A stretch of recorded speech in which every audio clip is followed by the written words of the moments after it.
खैरपुर मां सिंधियाना news network reporter फ़हीम ज़ैदी मूजिब कोट ॾिजी थाणे जे हद ॻोठ जुड़ियल शहर जे रहवासी नौजवान पोरियत ज़वार हुसैन शरख खैरपुर पहुची मीडिया ॾो धाईंदे चयो त इलाइक़े जे बाअसर जवाबदारनि संदन साथियुनि हथियारबंदनि मुंहिंजी ज़ाती ज़रई ज़मीन अटकल 1 एकड़ 9 गुंटा ऐं घर जी जॻह ते ज़बरदस्ती कब्ज़ो करे छॾियो आहे। जवाबदार घर में पियल क़ीमती सामान 5-8 मण कणिक ऐं ॿियो सामान खणी विया आहिनि, जिन खे रोकण तां जवाबदार ॾमरजी पिया आहिनि ऐं मूंखे ख़ानदान समेत मारण ऐं सख़्तु नतीजा भोगण कूड़नि केसनि में फासाइण जूं धमकियूं पिया ॾियनि, जिन जी ज़्यादती ख़िलाफ़ फ़रियाद दाख़िल कराइण जे बावजूदि कोट ॾिजी पुलिस को बि तदारुक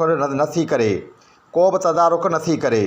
हिन IG Sindh, DIG Sukkur, SSP Khairpur समेत वसवारनि खां मुतालबो कयो आहे त मामले जो नोटिस वठी इंसाफ़ ऐं तहफ़ुज़ फ़राहम कयो वञे।